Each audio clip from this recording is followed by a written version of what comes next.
Good day everyone, we are the Group 3 and we will be reporting about sensory stimulation.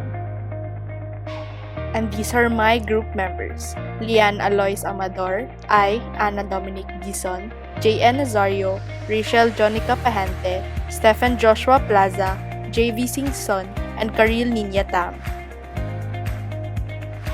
For the course learning outcomes, CLO number 1, define the terms related to sensory stimulation. CLO number 2, enumerate the purpose of sensory stimulation. CLO number 3, discuss the 5 basic senses. CLO number 4, give the indications and contraindications of sensory stimulation. CLO number 5, discuss the guidelines in sensory stimulation. And CLO number 6, discuss the nursing responsibilities before, during, and after sensory stimulation. For us to be guided, here are the objectives. After 3 hours of varied classroom discussion, the Level 3 students will be able to: number 1, define the terms related to sensory stimulation, which are sensory stimulation, therapist, client, visual aid, hallucination, illusion, and delusion.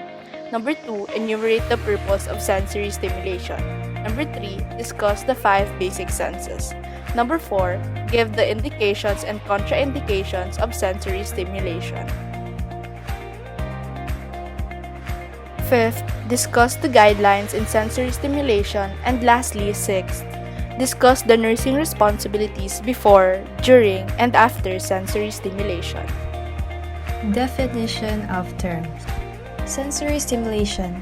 It is defined as a form of psychotherapy to test the person's sense of awareness on specific objects utilizing the 5 basic senses.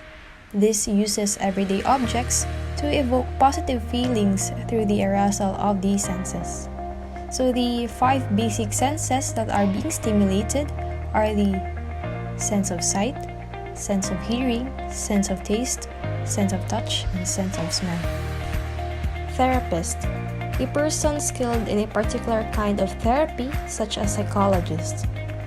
Therapists or psychotherapists are licensed mental health professionals who specialize in helping clients develop better cognitive and emotional skills.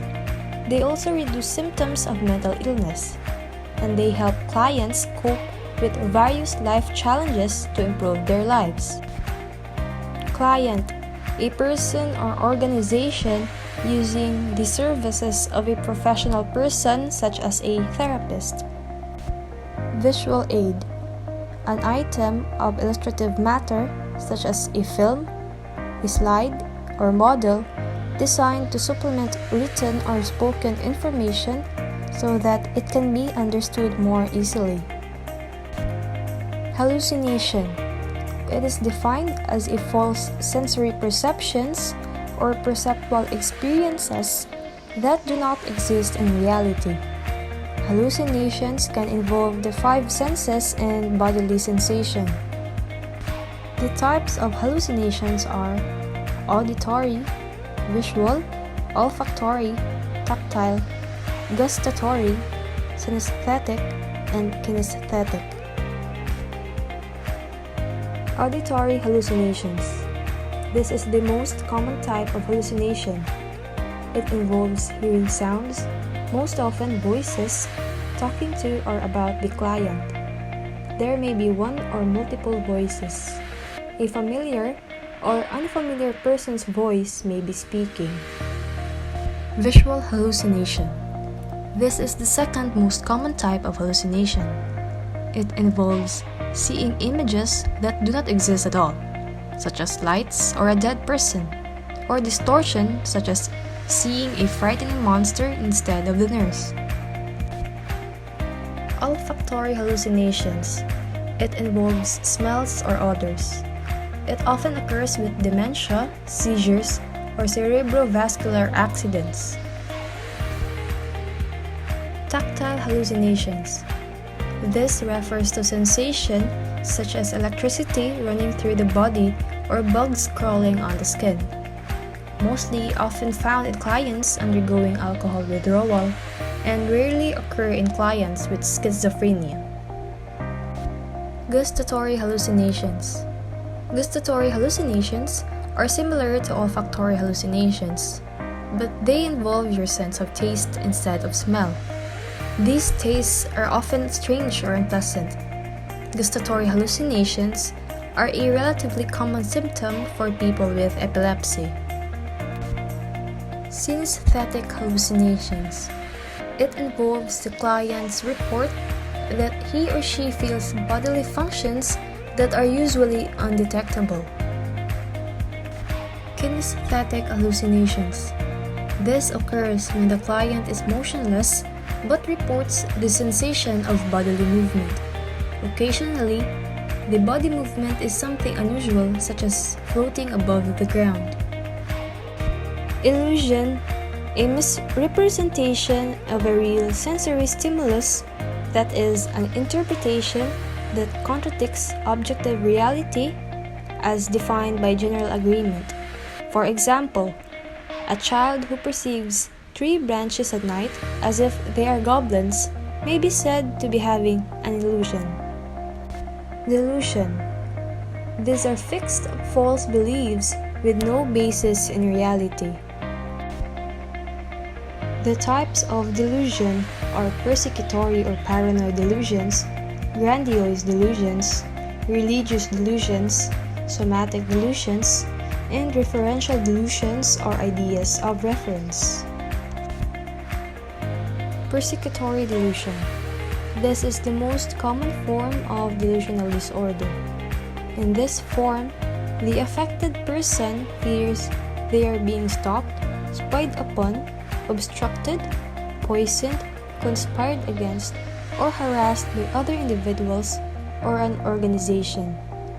As a result, the client may retaliate violently against the persecution and or turn to the law and other government agencies for support.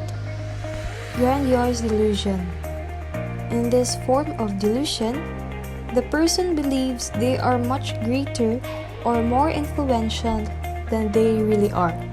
For example, they may be convinced they have an exceptional talent, extravagant riches, or a special relationship with a prominent person. Religious delusions.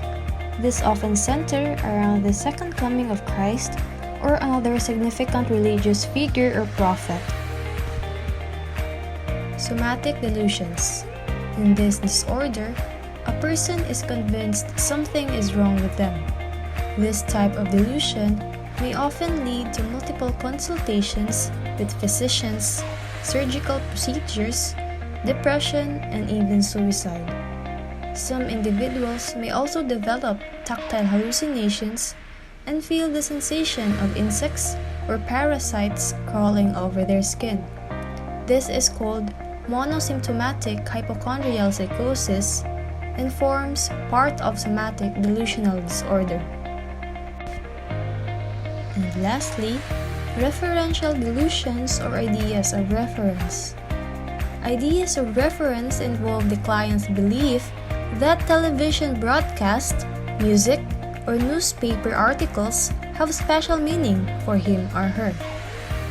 Hello everyone, my name is Anna Dominic Dison and I was tasked to report about the purpose of sensory stimulation. So first and foremost, sensory stimulation is a form of psychotherapy to test a person's sense of awareness on specific objects utilizing the 5 basic senses. Its purpose is to activate one or more senses such as taste, smell, sight, hearing, and touch. It also enables us to engage with the environment and communicate in multiple and complex ways. It also helps us convey emotional support, affection, and respect, and also improve the quality of life and well-being. Also, since sensory stimulation is a form of psychotherapy, it improves cognitive symptoms and maintains daily function to provide motivation, alertness, and peace. And lastly, it increases concentration and alertness.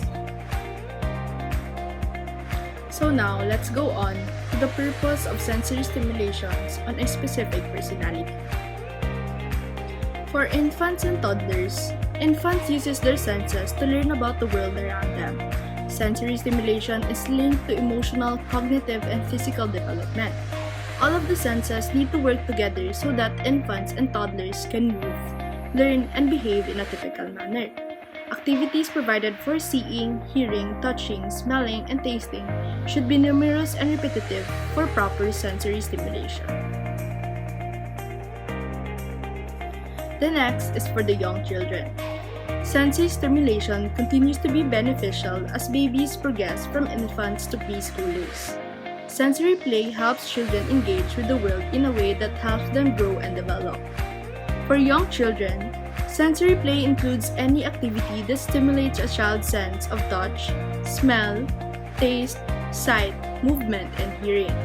This kind of play helps create connections in the brain that allow for more complex thoughts and tasks.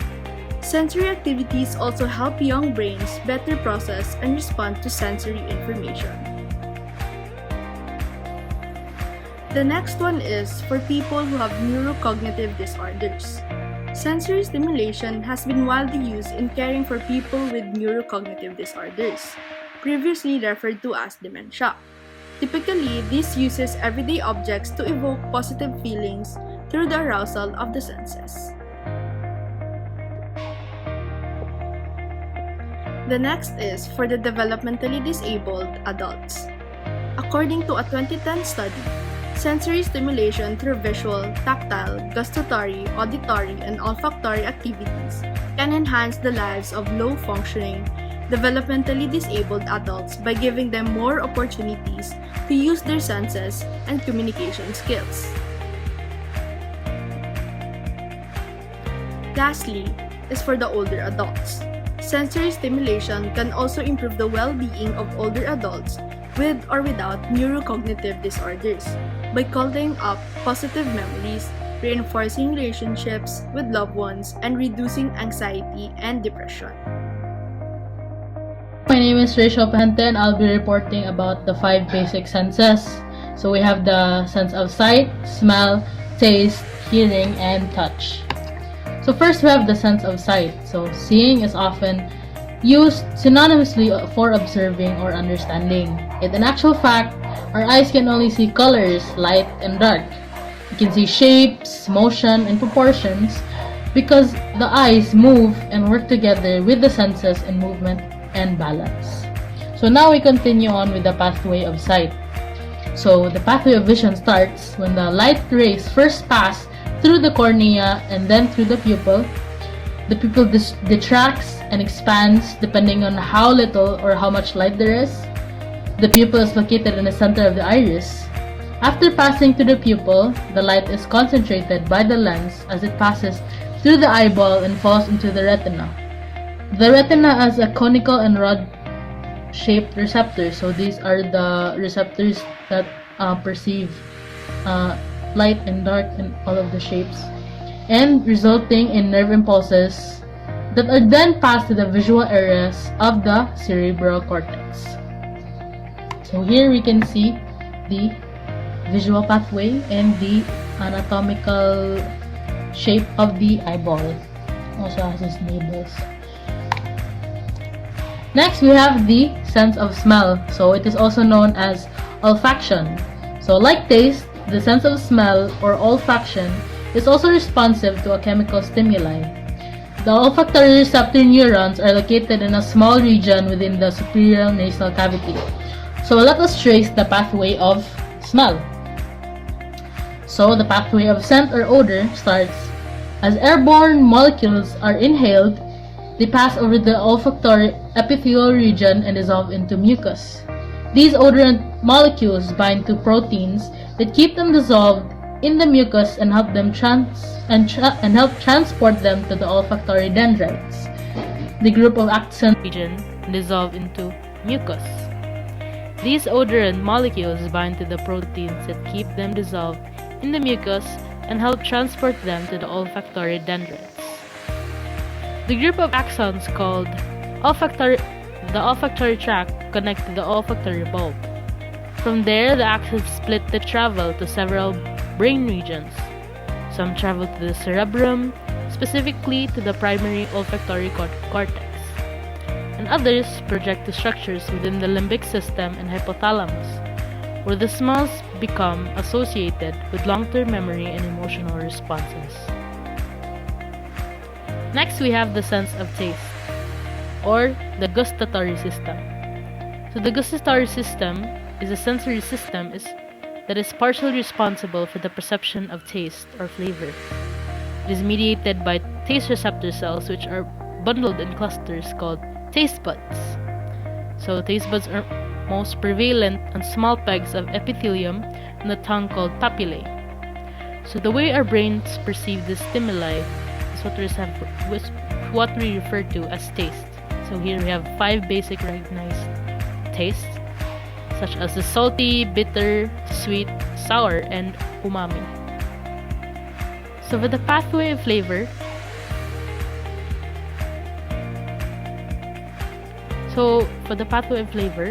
interwoven among the taste cells and the taste buds is a network of dendrites of sensory nerves called taste nerves. So when the taste cells are stimulated by binding of chemicals to their receptors, they depolarize, and this depolarization is transmitted to the taste nerve fibers, resulting in an action potential that is ultimately transmitted to the brain. So once taste signals are transmitted to the brain, several efferent neural pathways are activated that are important to digestive function. So then tasting food is then followed rapidly by increased salivation and by low-level secretory activity in the stomach, which then activates the satiety level and start of the signal of ingestion of food, and so on and so forth.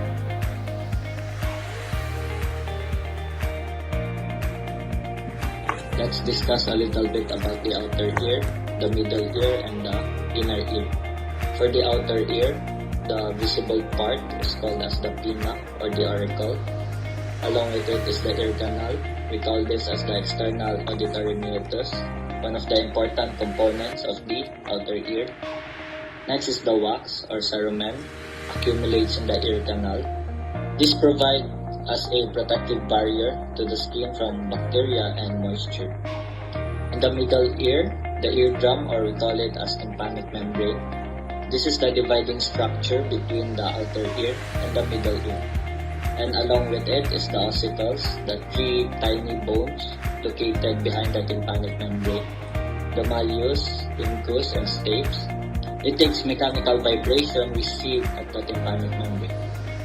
And the eustachian tube in the middle ear, this is the air pressure equalizing system. And lastly, the inner ear, the organ located deep within the temporal bone. It has 2 main structures, the semicircular canals and the cochlea. So hearing is important to communicating information. It turns physical movement into electrical signals that make up the language of the brain, translating these vibrations into what we experience as the world of sound.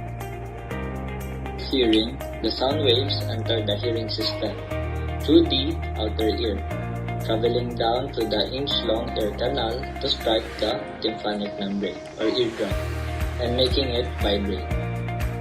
In the middle ear, the vibrations are transmitted to the 3 link bones, the ossicles, the smallest bones in the body. And at their end, the ossicles transmit their tiny movements to the cochlea, the organ in the inner ear, and it translates the energy of sound waves into nerve signals. Next is the cochlea. It is a shape like spiral snail shell, and it contains fluid-filled canals. Now, the vibrations of the ossicles against a window at its base generates waves that ripple through this fluid, pushing against a membrane that is lined with thousands of tiny hair cells. These are the receptors of the auditory system. Next is, this movement opens tiny pores in the hair cells, allowing charged particles to enter, generating electric impulses that are picked up by nearby filaments of the auditory nerve, which carries them to the brain. So the cochlea translates sound waves into the language of the brain. Next is the sense of touch. So let's discuss first a little bit about the skin. The skin is composed of several layers. First, the epidermis. Second is the dermis and the subcutaneous tissue. For the epidermis, this is the skin layer that you can see. And in the epidermis, it contains a very sensitive cells called as the touch receptors that give the brain a variety of information about the environment the body is in. For the second layer, this is called as the dermis. Its primary function is to sustain and support the epidermis by diffusing nutrients to it and replacing the skin cells that are shed off the upper layer of the epidermis. And lastly, the bottom part is the subcutaneous tissue. Now these layers of fat acts as an insulator and helps regulate the body temperature. And it also acts as a cushion to protect underlying tissue from damage when you bump into things. Sense of touch is what gives our brains information about the natural environment, including temperature, humidity, and air pressure. And also the sense of touch let us feel physical pain. This is a necessity for avoiding injury, disease, and danger. For the sense of touch, it is controlled by a huge network of nerve endings and touch receptors in the skin, known as the somatosensory system. There are four main types of receptors. First is the mechanoreceptors. The mechanoreceptor, it perceives sensations such as pressure, vibrations, and texture. And there are four known types of mechanoreceptors: the Merkel's disc, Meissner's corpuscles, Ruffini's corpuscles, and the Pacinian corpuscles. And the most sensitive mechanoreceptor is the Merkel's disc and the Meissner's corpuscles. They are found in the very top layers of the dermis and the epidermis, and are generally found in non-hairy skin such as the palms, lips, tongue, soles of feet, fingertips, eyelids, and the face. And located deeper in the dermis and along the joints, tendons, and muscles are the Ruffini's corpuscles and the Pacinian corpuscles. So these mechanoreceptors can feel sensations such as vibrations, traveling down the bones and tendons, rotational movement of limbs, and the stretching of skin. Next is the thermoreceptors. The thermoreceptor, this perceives sensations related to temperature of objects the skin feels. So there are two basic categories of thermoreceptors, the hot and the cold receptor. And the thermoreceptors are found all over our body, but the cold receptors are found in greater density than heat receptors. And the highest concentration of thermoreceptors can be found in the face and the ears. That's why when you get cold, your nose and your ears are the ones who get cold faster than the rest of the body.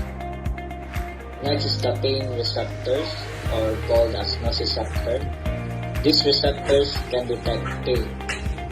This is caused by mechanical stimuli such as cut or scrape, or thermal stimuli, burns, and chemical stimuli, poison from an insect, or sting.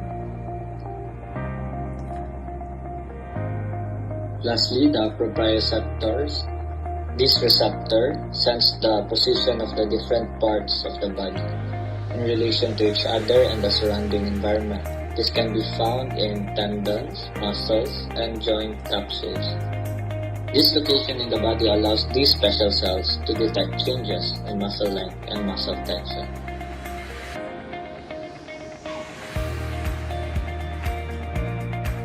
Good day everyone, I'm Mr. Stephen Plaza and I'm here to discuss about the indications and contraindications of sensory stimulation.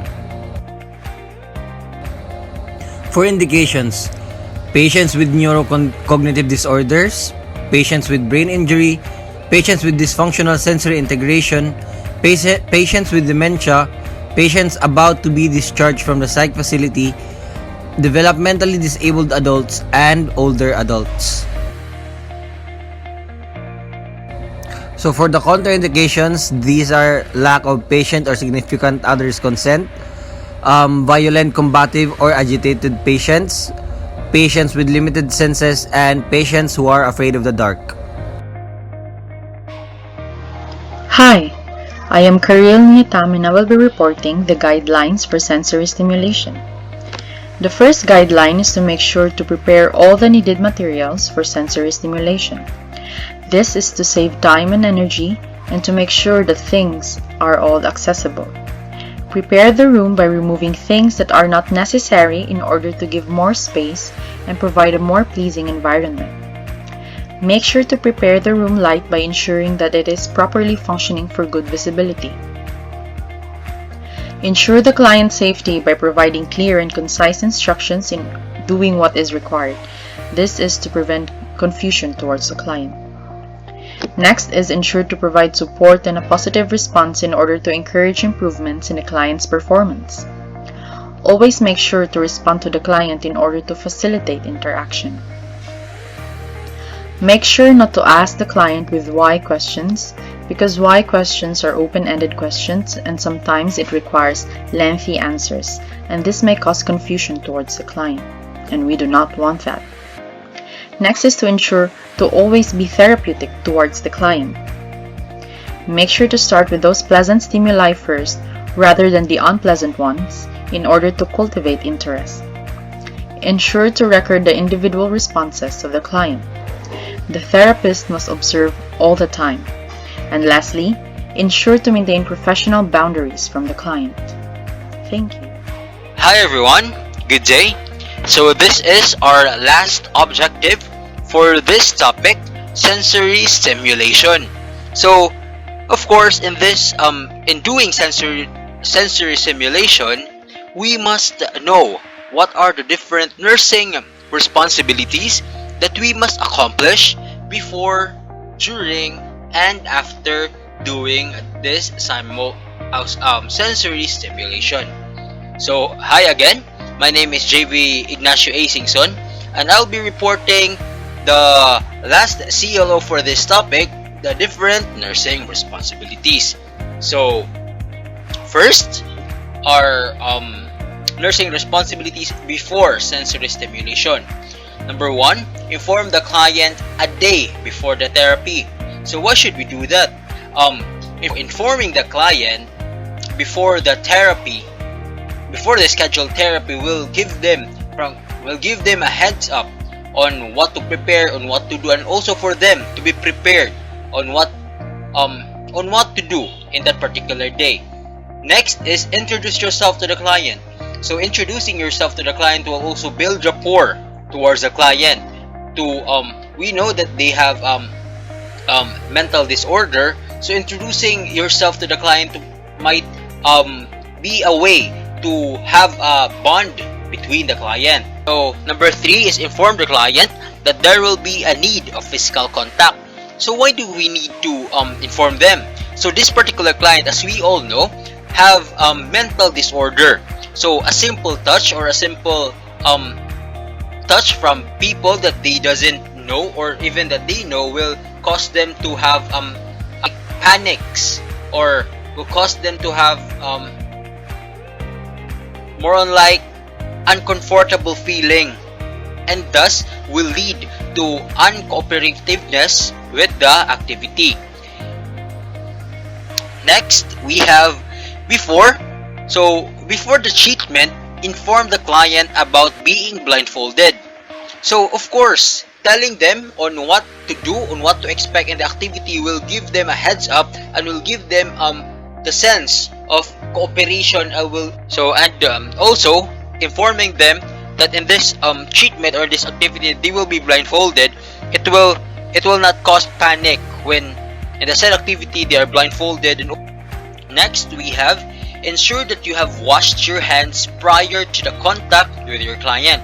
So this is simple. This is to adhere to the principle of microbiology to promote how to avoid the cross-contamination between you and the client. So next is prepare the materials needed ahead of time. So again, this is for to save time and energy to the said procedure. And lastly, provide a calm and relaxing environment to our client. Having a calm and relaxing environment to our client will give them will help them to focus more into the activity, to be attentive to the said activity. So next,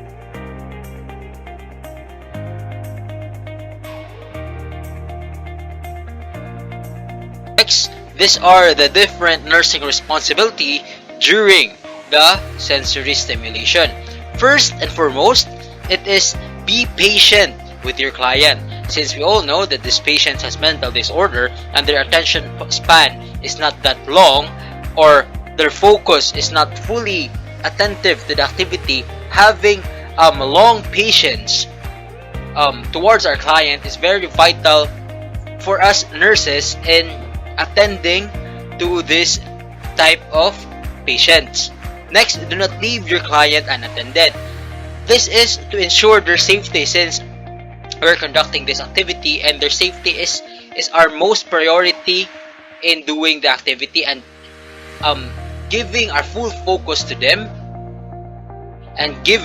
our full attention in order to prevent them from harm is our also priority in conducting the activity. Next is take note of client's responses during the activity. This will give us a hint on what he or she is feeling towards the activity. Next is keep a close lookout while the activity is going. This is to ensure the cooperation of the patient and to make them safe as we go on to our activity. Next, initiate conversation or communication to the patient throughout the activity. So initiating conversation, communication, also a vital nursing responsibility in this type of client, since we nurses must have a therapeutic relationship, therapeutic communication towards our client to for us to engage, to know them more, to know them clearly, and for us to have a good communication to them. And initiating communication and cooperation can also build rapport and bond to our clients. So next, here are the different nursing responsibility after the activity, after the sensory stimulation. First is assess the reaction of the client during the activity. Assessing the reaction of the client will help us know if the client have enjoyed the activity, if the client have some problem or activity for us to correct it, and that's it. Next is document any additional information needed to be taken down. Documenting this information is also vital for the long-term treatment or for long-term care to the said for the long-term treatment or for the long-term care for the said client. And also documenting information that the patient have told you is also vital in making an individualized care to our client. Next is remind the client of the next activity. So reminding them for the next activity will give them sense of excitement or sense of cooperation, that they have something to look forward to, and also for them to be ready the activity, and also for them to be ready for the next activity that we will be conducting. Next is do aftercare. This is to ensure cleanliness and orderliness for the patient. So that's it. Once again, I hope that you've learned in our topic about sensory stimulation, and I hope that we can apply all this knowledge as soon as we go on duty in our psychiatric mental health nursing clinical rotation in the future. So once again, this is JV Ignacio A. Singson. Thank you for listening, and God bless.